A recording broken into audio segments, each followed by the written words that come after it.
नमस्कार, news today India में आप लोगों का स्वागत है। इस वक्त बड़ी खबर लेकर आए हैं। आप सभी को बताने की कोशिश करेंगे कि कंचनजंगा एक्सप्रेस तथा मालगाड़ी की जो टक्कर हुई थी, उसी टक्कर में ग्वालपुकुर के एक युवक अर्जुन राम की मृत्यु हुई थी। और आज दोपहर को अचानक से ही रायगंज लोकसभा क्षेत्र के जो सांसद हैं, आपको बताने की कोशिश करेंगे।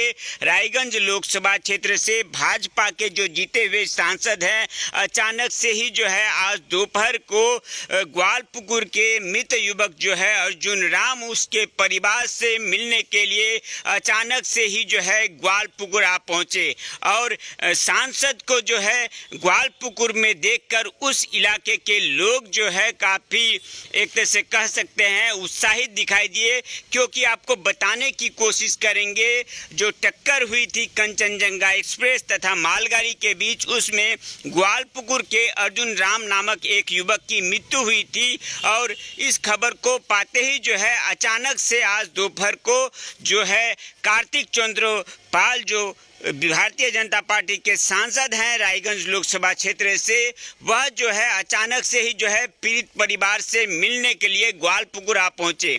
तथा आपको बताने की कोशिश करेंगे कार्तिक चंद्र पाल महाशय जो हैं, वह जो है पीड़ित परिवार से मिलकर जो है उनको हर तरह की मदद करने की जो है एक तरह से कह सकते हैं आश्वस्त किए, तथा परिवार के लोगों से काफ़ी देर जो है बातचीत किए। साथ ही साथ आपको बताने की कोशिश करेंगे परिवार के साथ साथ जो आसपास के लोग थे उस इलाके के, उन लोगों से बात की, उनकी समस्या सुनी। तथा कार्तिक चंद्रपाल महाशय ने कहा कि इस परिवार के बाद जो है एकाधिक जो है समस्याओं का सामना करना पड़ा है, और उसके बावजूद जो है इस रेल दुर्घटना में अर्जुन राम की जो है मृत्यु हुई थी, जिससे कहीं ना कहीं परिवार जो है पूरी तरह से टूट गई है। और एक सांसद के तौर पे जो है वह हर तरह से जो है इस परिवार के पास खड़ा होने की कोशिश करेंगे। साथ ही साथ जो है इस परिवार को हर तरह की मदद पहुंचाने की कोशिश करेंगे, ऐसा आश्वासन देते हुए परिवार के लोगों से बातचीत करते हुए, ग्रामीणों से बातचीत करते हुए सांसद जो है यहाँ से निकले हैं। क्या कहना है सांसद का, आइए आप लोग सामने रखने की कोशिश करते हैं। দেখুন, খুবই এটা একটা মর্মান্তিক দুর্ঘটনা। কারণ একই পরিবারের ওনাদের তিনজন ছেলে ছিলেন। হ্যাঁ, এর আগে দুজন হঠাৎ কোনো অসুখেই হয়তো তারা নেই, আর বাকি একজন ছিল, সেটাও এই দুর্ঘটনায় তার প্রাণ চলে গিয়েছে। অসহায় পরিবার, এখন বয়স্ক বাবা মা।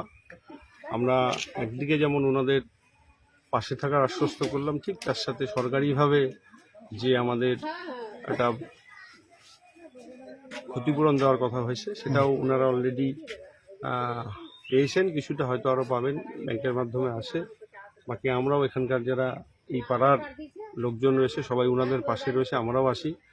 আগামী দিন যাতে ওনারা ভালোভাবে থাকতে পারে তার জন্য আমরা সবাই ওনার পাশে আছি। বলছিলাম দাদা, উনি তো মানে তিনজন এখন দিশাহারা হয়ে গেছে, তো কোনো আপনার দিক দিয়ে কোনো আশ্বাস? না, অবশ্যই দেখুন, দিশেহারা হলে হবে না, একটু শক্ত হতে হবে। এখন যে কোনো মৃত্যুই দুঃখজনক, হ্যাঁ, এবং তার সাথে ওনার পরপর এরকম একটা ঘটনা ঘটে গেছে। আগামী দিনে ওনাদের কাজকর্ম হলে আমরা ওনাদের পাশে অবশ্যই থাকবো, সেটা তো আমরা অবশ্যই বললাম, এখানকার লোকজন পাশে থাকবো। ধন্যবাদ सर कैसे